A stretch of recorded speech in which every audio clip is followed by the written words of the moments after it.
Hello दोस्तों, स्वागत है एक बार फिर से आपका मेरे चैनल पे आरएस लीगल अपडेट पे। दोस्तों, जैसे आपने मेरा थंबनेल देखा, आज की वीडियो में बात करूंगी सुप्रीम कोर्ट की एक नई गाइडलाइंस के बारे में, जिसका है कि सबसे बड़ा जो सवाल है, जो अभी गाइडलाइंस आई है सुप्रीम कोर्ट की, क्या बिना तलाक के पति पत्नी अलग रह सकते हैं? और सबसे बड़ा सवाल ये, तो क्या ऐसी सिचुएशन में मेंटेनेंस मिलेगा या नहीं मिलेगा? तो सुप्रीम कोर्ट ने इस पर बहुत क्लियर बात कह दी है। क्या कही है? ये ज़रूरी है, ये नहीं, कानूनी रूप से अब बिना तलाक के अलग रहा जा सकता है या नहीं?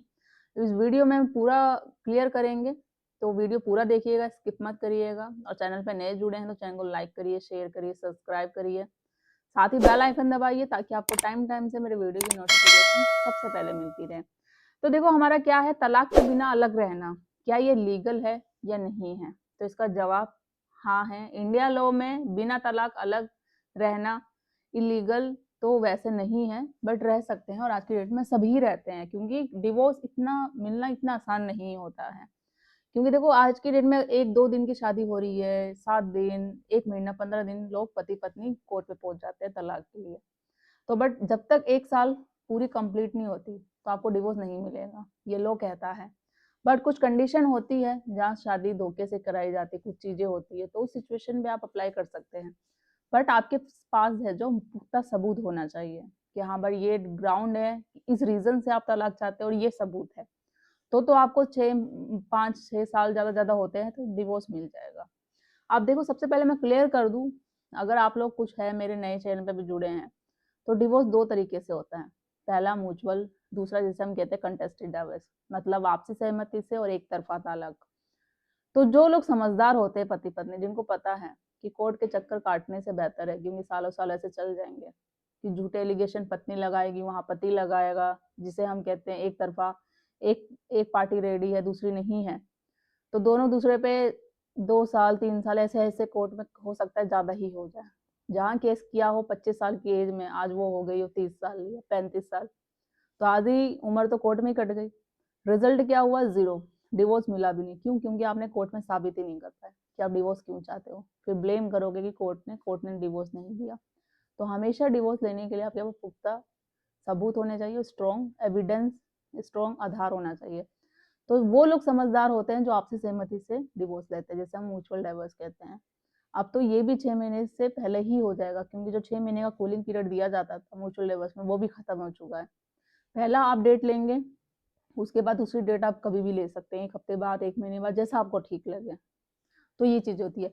अब सवाल ये है, सुप्रीम कोर्ट ने क्या बात कही है, क्या बिना डिवोर्स के अलग रहना ये कानूनी रूप से लीगल है या नहीं है?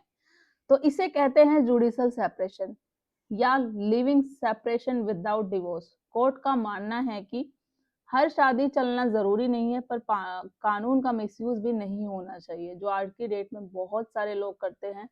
मैं किसी एक को नहीं बोलूंगी, महिला हो या पुरुष दोनों ही करते हो। ज्यादा तादाद जो महिलाओं की आ रही है, वो महिलाएं जो झूठी महिलाएं हैं, जो बिना किसी रीजन के केस करती है पति पे, ससुराल वालों पे, क्योंकि उनको रहना नहीं है, होता है, या उनका रिश्ता है कहीं और, या उनका जो फाइनेंशियल बैकग्राउंड होता है वो स्ट्रॉन्ग होता है, या फिर उनकी जबरदस्ती शादी करवा दी जाती है।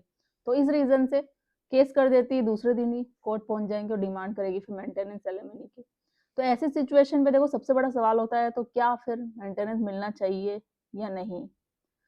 अगर पत्नी, देखो सबसे बड़ा, कोर्ट ने क्या क्लियर स्टैंड लिया है। सुप्रीम कोर्ट ने कहा है कि अगर पत्नी खुद अलग रह रही है और वैलिड रीजन प्रूव नहीं कर पा रही है, क्रूरल्टी, डोमेस्टिक वायलेंस, अडल्ट्री, ये सारी चीजें अगर वो बता रही है, तो उसको प्रूफ देना पड़ेगा। और ये सारे अगर रीजन सच में उसके साथ है, अगर फॉर एग्जाम्पल पति बोलता है कि मेरी पत्नी अडल्ट्री में है, उसने हमारे साथ क्रूरल्टी करी है, उसने हमारे साथ वायलेंस किया है, तो मेंटेनेंस मिलना मुश्किल हो जाता है इस सिचुएशन में। मतलब सिर्फ अलग रहना ही काफी नहीं है, रीजन प्रूव करना भी जरूरी है। आपको साबित करना पड़ेगा कोर्ट में कि आप जो एलिगेशन लगा रहे हो पति और ससुराल वालों के खिलाफ, वो सही में वैलिड है, ये एविडेंस है, ये सबूत है, जब भी मेंटेनेंस मिलेगा, नहीं तो बिल्कुल नहीं मिलेगा। अब थर्ड होता है कि कब अलग रहने पर मेंटेनेंस मिलेगा। सवाल ये भी है कि कौन सी ऐसी कंडीशन होती है जब अलग रहते हैं, तो जब उस सिचुएशन में मेंटेनेंस मिलेगा। अगर पत्नी, मेंटेनेंस मिल सकता है अगर हस्बैंड वायलेंट हो। उन महिलाओं की बात की जाए जिनके साथ सच में अत्याचार होता है, वो साबित कर देती है कोर्ट में कि मुझे, मेरे साथ मेंटल हरासमेंट हुआ है, वो प्रूव कर देती है। एक्स्ट्रा मैरिटल अफेयर है हस्बैंड का, वाइफ की सैलरी का जो भी है इशू हो, ये कोर्ट एविडेंस देखता है, इमोशन नहीं देखता।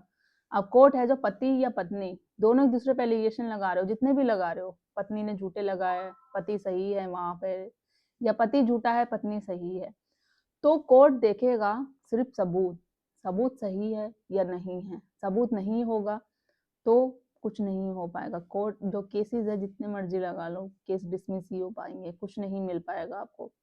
तो कोर्ट होता है हमेशा सच्चाई के साथ। अब वो सच्चाई हमेशा, चाहे वो पुरुष हो या महिला, इक्वल राइट्स होते हैं, दोनों के साथ ही चलता है, किसी एक के साथ पर्टिकुलर नहीं है कि कोई भेदभाव होता हो।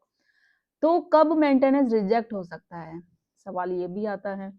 मेंटेनेंस रिजेक्ट हो सकता है अगर वाइफ बिना वजह घर छोड़ दे, हस्बैंड को कोऑपरेट ना करे, जॉब छुपा रही हो अपनी, फॉल्स एलिगेशन लगाए, अडल्टरी में हो, तो ये सारी सिचुएशन होती है जिस सिचुएशन पे जो मेंटेनेंस रिजेक्ट हो सकता है, बिल्कुल नहीं मिलेगा। सुप्रीम कोर्ट का मानना यही होता है कानून प्रोटेक्शन के लिए है, पनिशमेंट के लिए नहीं। कि पत्नी खड़ी हो गई, महिला खड़ी हो गई, अपने आप को कोर्ट में बेबस बनाएगी, लाचार करेगी, रोएगी पूरी तरीके से कि भाई मुझे मेंटेनेंस मिल जाए, तो उसमें कोर्ट ये सोचेगा, जज ये सोचेगा हाँ भाई ये रो रही है, बेचारी है, अबला रही है, चलो ठीक है इसको मेंटेनेंस हम अलाउ करा देते हैं, और पति को एक सजा सुना देते हैं, भाई तुझे ये मेंटेनेंस तो देना ही पड़ेगा, चाहे कुछ भी हो जाए। कोर्ट का फैसला जो तेरे पे केसेस चल रहे हैं वो बाद में देखेंगे, पहले तू इसे मेंटेनेंस दे। तो ऐसा नहीं है, ये कोई पनिशमेंट नहीं है कि महिला ने बोल दिया तो आपको वो पनिशमेंट भुगतनी पड़ेगी, चीजें देखी जाएगी।